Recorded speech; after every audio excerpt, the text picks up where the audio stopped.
Tenga listo el tinto que ya vienen los huevos revueltos con un listado de podcast para devorar en esta época de vacaciones.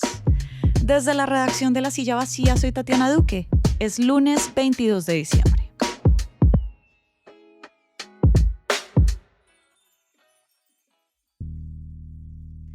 ...2025 fue un año de cambios drásticos en la forma en que se consumen muchos podcasts porque con YouTube pues se llegan a nuevas audiencias que están buscando el video. Mientras hay todavía muchas preguntas por resolver sobre estos cambios y cómo nos adaptamos a ellos, pues este episodio lo dedicamos a quienes a través del audio se atrevieron a contar historias que nos engancharon, tal y como pasó con La Ruta del Sol.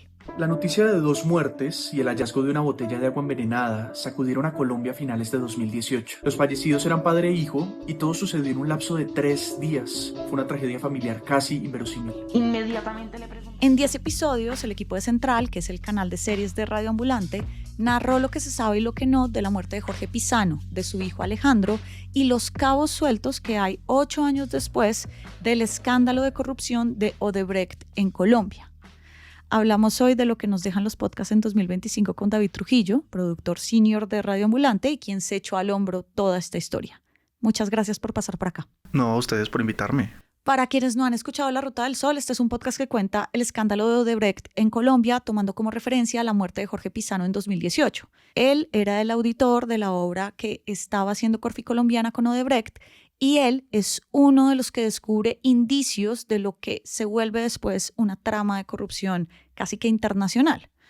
Tú, David, hablas con las hijas de Jorge, que por primera vez cuentan su historia, con otros involucrados y con el mismísimo Néstor Humberto Martínez, quien fue el fiscal general durante esos años y también había sido asesor jurídico del Grupo Aval, los dueños de Corfi Colombiana, todo eso de Luis Carlos Sarmiento Angulo, que es uno de los magnates del país. En general es un caso enorme y corre el riesgo de no ser tan digerible.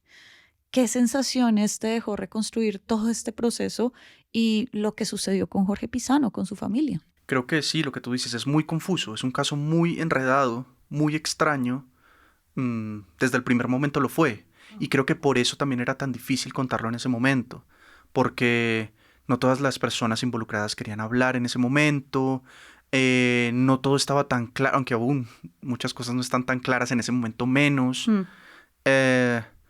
Tanta información, tantos números como cifras, ¿no? Como nombres de empresas, de personas involucrados, de entidades.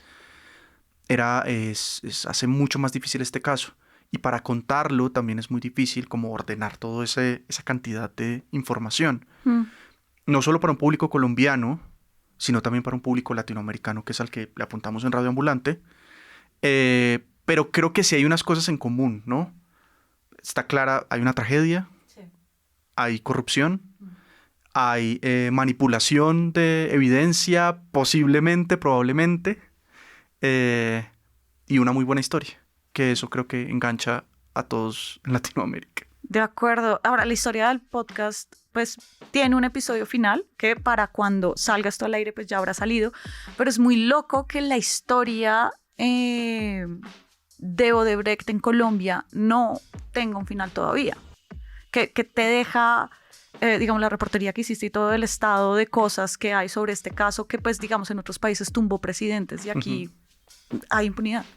Pero no solo no terminó en Colombia, sino que no terminó en Brasil tampoco. O sea, si no fue el año pasado que el Supremo Tribunal de Brasil tumbó la condena a Marcelo Odebrecht y lo recuperó su libertad, porque consideró que la investigación Lavallato se hizo de forma irregular e incluso ilegal.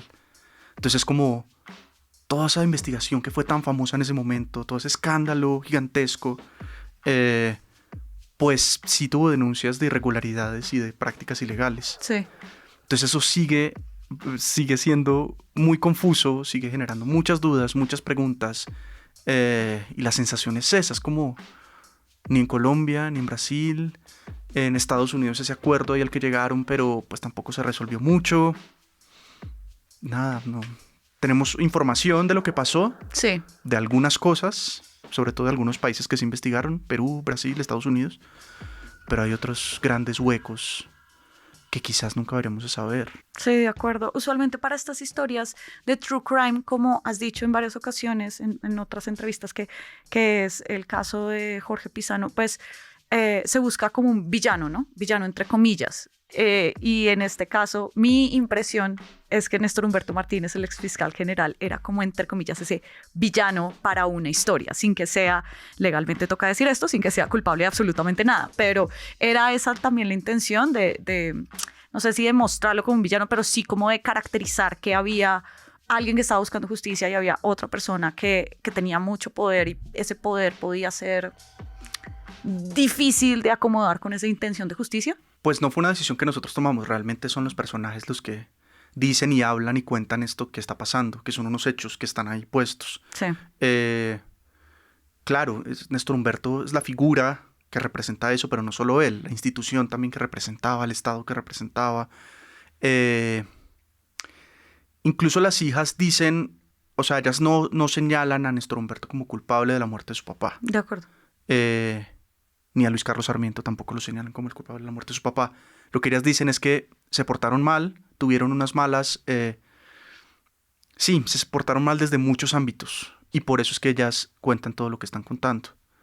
Hay un episodio de Néstor Humberto igual en el que habla y explica y cuenta su visión de lo que pasó, y cuenta algunas cosas. Pero en el 10º, que en este momento todavía no ha salido, las hijas cierran con una escena con algo último que hizo Néstor Humberto, y que es como, pues sí, que según lo que ellas cuentan, da una sensación muy extraña de la forma como él actuó siendo fiscal general. Los podcasts este año en general tuvieron un cambio enorme con la idea de esto del video, ¿no? De que tenían que estar en YouTube. Spotify también hizo sus cambios para volverse un poco más TikTok, y que pues tienen que irse con esta idea del video, cosa que a mí particularmente no me gusta. Pero dejando eso aparte, La Ruta del Sol siento que reivindica mucho el tema de escuchar una historia en audio. ¿Tienes esa sensación de lo que se hizo este año? Digamos, lo que hicieron ustedes con La Ruta del Sol, lo que se han hecho en otros podcasts. Yo sí siento, es verdad, tú debes saber mucho más de esto, por supuesto, de que hay una tendencia al video y sorprendentemente la gente está viendo. No, pero ustedes son los dueños del podcast en español. Digo, como los que iniciaron el podcast en español. Entonces también están pendientes de las tendencias, pero no se han ido por ahí. Eso me parece muy interesante. Exacto. Y esta serie siempre se pensó en audio. O sea, desde el primer momento. Y creo que hacer esta serie de otra forma hubiera sido muchísimo, muchísimo más difícil de lo que ha sido. Entonces nunca lo pensamos en video. Al menos esta serie. No sé si otras. No lo sé. Creo que por ahora Central no. Sí. Ahora hay otros productos que sí se están haciendo en video, pero ahí ya no me metería yo. No es mi campo. Pero sí quisiera saber tu reflexión de cómo ves esta evolución que vimos este año entre, tal vez obligarnos un poco a ponernos enfrente de una cámara o a, no sé, verle la cara a la gente que nos hablaba al oído. Eso para mí me parecía muy raro. Sí, a mí también me parece muy extraño. Es como muy noventero en esos programas, ¿no? Pero bueno, pues tampoco me parece que hay que satanizarlo, como es horrible, y estos puristas del audio que son como, no, pues yo creo que, a ver, sí es cierto que hay una tendencia a hacer cosas en video como menos, a ver, no quiero que se malinterprete, pero con menos rigor periodístico. No estoy diciendo que todos, por supuesto, ustedes no hacen eso, pero esa es como la idea, ¿no? Como, lo que hacen en video es solo cosas malas o boas, y no necesariamente.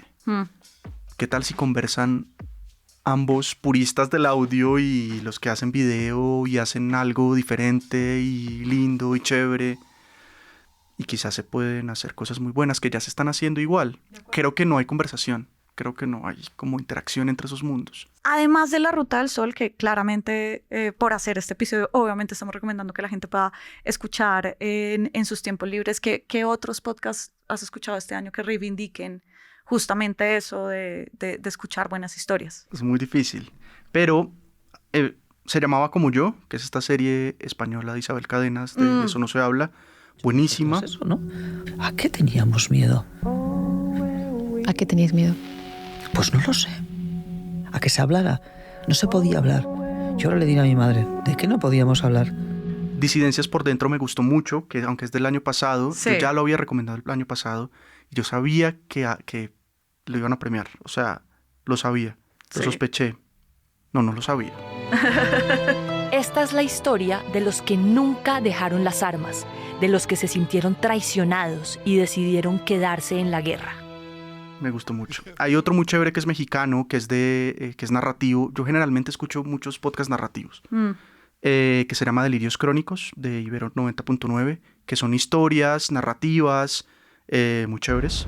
En octubre de 2023, el huracán Otis, que se suponía era solo una tormenta tropical, arrasó con el puerto más emblemático de todo México, el Acapulco que Elvis Presley hizo suyo aunque nunca viniera.